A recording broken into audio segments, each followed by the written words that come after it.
দেখো আজকে মৌরলা মাছের ঝাল হবে, তো সেই রেসিপিটা তোমাদের দেখাই চলো। তো মৌরলা মাছ আর ট্যাংরা মাছ এখানে নিয়ে নিয়েছি, নুন হলুদ মাখিয়ে নিয়েছি। আর এখানে আলু কেটে নিয়েছি, পেঁয়াজ রসুন কেটে ধুয়ে রেখেছি। এখানে মশলাতে নিয়েছি কালো সর্ষে বাটা, গোটা জিরে আর কাঁচা লঙ্কা। এই যে কড়াইতে তেল দিয়ে নিয়েছি, এবার মাছটাকে ভেজে নেব। তো দেখো বন্ধুরা, কড়াইতে এবার মাছটা দিয়ে দেবো।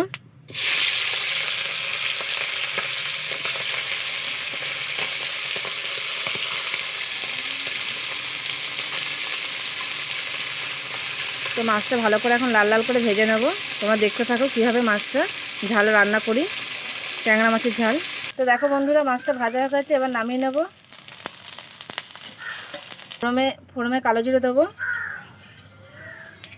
কালো জিরেটা ভালো করে ভেজে নেব।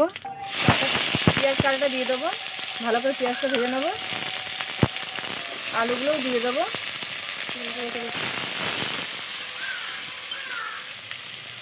হলুদ দিয়ে দেবো, নুন দিয়ে দেবো, এবার জল দিয়ে দেবো।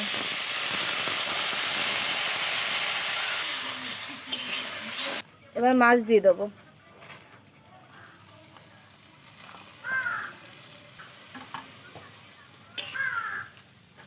এবার সর্ষে বাটাটা দিয়ে দেবো। সর্ষে আদা জিরে লঙ্কা সব একসাথে পেস্ট করে রেখেছিলাম, যেটা দেখিয়েছি তোমাদেরকে বন্ধুরা, সেই পেস্টে এখন দিয়ে দিলাম। দিয়ে দেবো 15 মিনিটের জন্য ঢাকা দিয়ে দেবো, ভালো মতো ফুটে উঠুক। তো দেখো বন্ধুরা, ট্যাংরা মাছ আর মৌরলা মাছের ঝাল আমাদের রেডি সর্ষে বাটা দিয়ে। তো কার কার এরকম রেসিপি, কাদের কাদের এই রেসিপিটা ভালো লাগলো কমেন্ট করে অবশ্যই জানিও।